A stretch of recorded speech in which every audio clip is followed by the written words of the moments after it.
Chapter 16. And when David was a little past the top of the hill, the servant of Mephibosheth met him with a couple of asses saddled, and upon them 200 loaves of bread, and 100 bunches of raisins, and 100 of summer fruits, and a bottle of wine.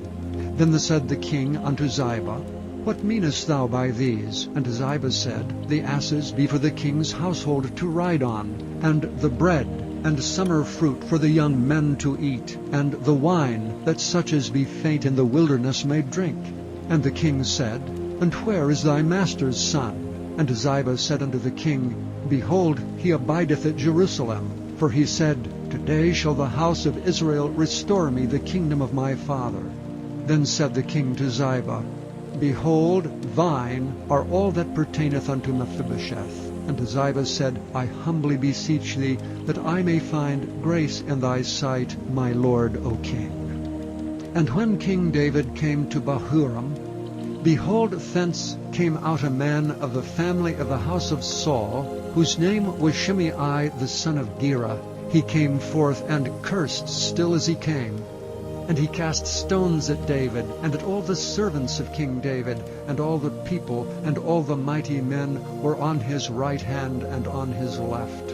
And thus said Shimei when he cursed, Come out, thou bloody man, and thou man of Belial. The Lord hath returned upon thee all the blood of the house of Saul, in whose stead thou hast reigned. And the Lord hath delivered the kingdom into the hand of Absalom thy son. And behold, thou art taken in thy mischief, because thou art a bloody man. Then said Abishai the son of Zeruiah unto the king, Why should this dead dog curse my lord the king? Let me go over, I pray thee, and take off his head. And the king said, What have I to do with you, ye sons of Zeruiah? So let him curse, because the Lord hath said unto him, Curse David. Who shall then say, Wherefore hast thou done so? And David said to Abishai and to all his servants, Behold, my son, which came forth of my bowels, seeketh my life. How much more may this Benjamite do it? Let him alone, and let him curse, for the Lord hath bidden him. It may be that the Lord will look on mine affliction, and that the Lord will requite me good for his cursing this day. And as David and his men went by the way, Shimei went along on the hillside over against him, and cursed as he went, and threw stones at him, and cast dust. And the king and all the people that were with him came weary, and refreshed themselves there. And Absalom and all the people, the men of Israel, came to Jerusalem, and Ahithophel with him. And it came to pass, when Hushai the Archite, David's friend, was come unto Absalom, that Hushai said unto Absalom, God save the king! God save the king! And Absalom said to Hushai, Is this thy kindness to thy friend? Why wentest thou not with thy friend? And Hushai said unto Absalom, Nay, but whom the Lord and his people and all the men of Israel choose, his will I be, and with him will I abide. And again, whom should I serve? Should I not serve in the presence of his son? As I have served in thy father's presence, so will I be in thy presence. Then said Absalom to Ahithophel, Give counsel among you what we shall do. And Ahithophel said unto Absalom, Go in unto thy father's concubines, which he hath left to keep the house, and all Israel shall hear that thou art abhorred of thy father. Then shall the hands of all that are with thee be strong. So they spread Absalom a tent upon the top of the house, and Absalom went in unto his father's concubines in the sight of all Israel. And the counsel of Ahithophel, which he counseled in those days, was as if a man had inquired at the oracle of God. So was all the counsel of Ahithophel, both with David and with Absalom. Chapter 17. Moreover Ahithophel said unto Absalom, Let me now choose out 12,000 men, and I will arise and pursue after David this night. And I will come upon him while he is weary and weak-handed, and will make him afraid, and all the people that are with him shall flee, and I will smite the king only. And I will bring back all the people unto thee. The man whom thou seekest is as if all returned. So all the people shall be in peace. And the saying pleased Absalom well, and all the elders of Israel. Then said Absalom, Call now Hushai the Archite also, and let us hear likewise what he saith. And when Hushai was come to Absalom, Absalom spake unto him, saying, Ahithophel hath spoken after this manner. Shall we do after his saying? If not, speak thou. And Hushai said unto Absalom, The counsel that Ahithophel hath given thee is not good at this time. For, said Hushai, Thou knowest thy father and his men, that they be mighty men, and they be chafed in their minds, as a bear robbed of her whelps in the field. And thy father is a man of war, and will not lodge with the people. Behold, he is hid now in some pit, or in some other place. And it will come to pass, when some of them be overthrown at the first, that whosoever heareth it will say, There is a slaughter among the people that follow Absalom.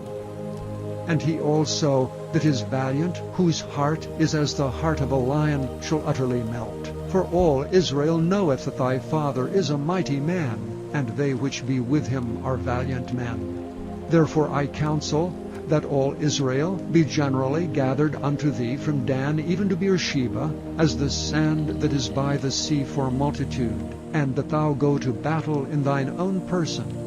So shall we come upon him in some place where he shall be found, and we will light upon him as the dew falleth on the ground. And of him and of all the men that are with him there shall not be left so much as one. Moreover, if he be gotten into a city, then shall all Israel bring ropes to that city, and we will draw it into the river until there be not one small stone found there. And Absalom and all the men of Israel said, The counsel of Hushai the Archite is better than the counsel of Ahithophel. For the Lord had appointed to defeat the good counsel of Ahithophel, to the intent that the Lord might bring evil upon Absalom.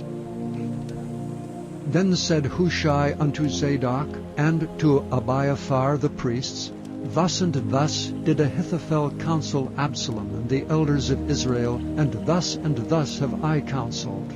Now therefore send quickly, and tell David, saying, Lodge not this night in the plains of the wilderness, but speedily pass over, lest the king be swallowed up, and all the people that are with him. Now Jonathan and Ahimaaz stayed by Enrogel, for they might not be seen to come into the city. And a wench went and told them, and they went and told King David. Nevertheless a lad saw them, and told Absalom. But they went both of them away quickly, and came to a man's house in Bahurim, which had a well in his court, whither they went down.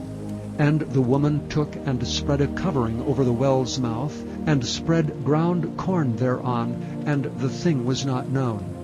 And when Absalom's servants came to the woman to the house, they said, Where is Ahimaaz and Jonathan? And the woman said unto them, They be gone over the brook of water.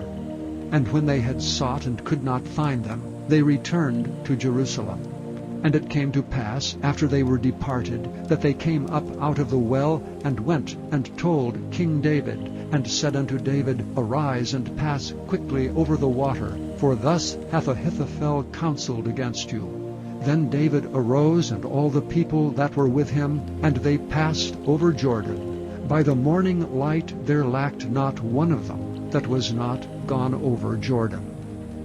And when Ahithophel saw that his counsel was not followed, he saddled his ass, and arose, and gat him home to his house, to his city, and put his household in order, and hanged himself, and died, and was buried in the sepulchre of his father. Then David came to Mahanaim, and Absalom passed over Jordan, he and all the men of Israel with him. And Absalom made Amasa king of the host instead of Joab, which Amasa was a man's son, whose name was Ithra, an Israelite, that went in to Abigail, the daughter of Nahash, sister to Zeruiah, Joab's mother. So Israel and Absalom pitched in the land of Gilead. And it came to pass, when David was come to Mahanaim, that Shobai, the son of Nahash of Rabbah, of the children of Amnon, and Machir the son of Ammiel of Lodebar, and Barzillai the Gileadite of Rogelim, brought beds and basins and earthen vessels, and wheat and barley and flour, and parched corn, and beans and lentils, and parched pulse, and honey, and butter, and sheep, and cheese of kine for David and for the people that were with him to eat. For they said, The people is hungry and weary and thirsty in the wilderness. Chapter 18.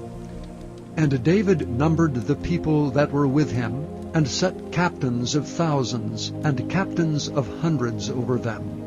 And David sent forth a third part of the people under the hand of Joab, and a third part under the hand of Abishai the son of Zeruiah, Joab's brother, and a third part under the hand of Ittai the Gittite. And the king said unto the people, I will surely go forth with you myself also. But the people answered, Thou shalt not go forth. For if we flee away, they will not care for us, neither if half of us die will they care for us. But now thou art worth 10,000 of us. Therefore now it is better that thou succor us out of the city. And the king said unto them, What seemeth you best I will do. And the king stood by the gate side, and all the people came out by hundreds and by thousands. And the king commanded Joab and Abishai and Ittai, saying, Deal gently for my sake with the young man, even with Absalom. And all the people heard when the king gave all the captains charge concerning Absalom. So the people went out into the field against Israel, and the battle was in the wood of Ephraim, where the people of Israel were slain before the servants of David. And there was there a great slaughter that day of 20,000 men. For the battle was there scattered over the face of all the country, and the wood devoured more people that day than the sword devoured. And Absalom met the servants of David, and Absalom rode upon a mule, and the mule went under the thick boughs of a great oak, and his head caught hold of the oak, and he was taken up between the heaven and the earth, and the mule that was under him went away. And a certain man saw it, and told Joab, and said, Behold, I saw Absalom hanged in an oak. And Joab said unto the man that told him, And behold, thou sawest him, and why didst thou not smite him there to the ground? And I would have given thee 10 shekels of silver and a girdle. And the man said unto Joab, Though I should receive 1,000 shekels of silver in mine hand, yet would I not put forth mine hand against the king's son. For in our hearing the king charged thee and Abishai and Ittai, saying, Beware that none touch the young man Absalom. Otherwise I should have wrought falsehood against mine own life. For there is no matter hid from the king, and thou thyself wouldst have set thyself against me. Then said Joab, I may not tarry thus with thee. And he took 3 darts in his hand, and thrust them through the heart of Absalom, while he was yet alive in the midst of the oak. And 10 young men that bare Joab's armor compassed about, and smote Absalom, and slew him. And Joab blew the trumpet, and the people returned from pursuing after Israel, for Joab held back the people. And they took Absalom, and cast him into a great pit in the wood, and laid a very great heap of stones upon him. And all Israel fled every one to his tent. Now Absalom, in his lifetime, had taken and reared up for himself a pillar, which is in the king's dale. For he said, I have no son to keep my name in remembrance. And he called the pillar after his own name, and it is called unto this day Absalom's place. Then said Ahimaaz the son of Zadok, Let me now run, and bear the king tidings, how that the Lord hath avenged him of his enemies. And Joab said unto him, Thou shalt not bear tidings this day, but thou shalt bear tidings another day. But this day thou shalt bear no tidings, because the king's son is dead. Then said Joab to Cushai, Go tell the king what thou hast seen. And Cushai bowed himself unto Joab and ran. Then said Ahimaaz the son of Zadok yet again to Joab, But howsoever let me, I pray thee, also run after Cushai. And Joab said, Wherefore wilt thou run, my son, seeing that thou hast no tidings ready? But howsoever, said he, let me run. And he said unto him, Run. Then Ahimaaz ran by the way of the plain, and overran Cushai.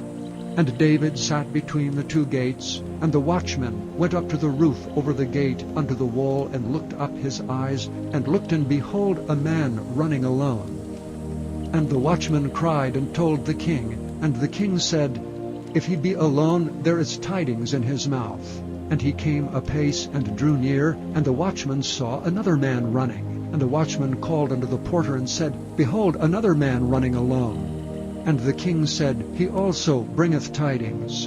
And the watchman said, Methinketh the running of the foremost is like the running of Ahimaaz the son of Zadok. And the king said, He is a good man, and cometh with good tidings. And Ahimaaz called and said unto the king, All is well. And he fell down to the earth upon his face before the king, and said, Blessed be the Lord thy God, which hath delivered up the men that lifted up their hand against my lord the king. And the king said, Is the young man Absalom safe? And Ahimaaz answered, When Joab sent the king's servant and me thy servant, I saw a great tumult, but I knew not what it was. And the king said unto him, Turn aside and stand here. And he turned aside and stood still, and behold, Cushai came. And Cushai said, Tidings, my lord the king, for the Lord hath avenged thee this day of all them that rose up against thee. And the king said unto Cushai, Is the young man Absalom safe? And Cushai answered, The enemies of my lord the king, and all that rise against thee to do thee hurt, be as that young man is. And the king was much moved, and went up to the chamber over the gate, and wept. And as he went, thus he said, O my son Absalom, my son Absalom, would God I had died for thee, O Absalom, my son, my son.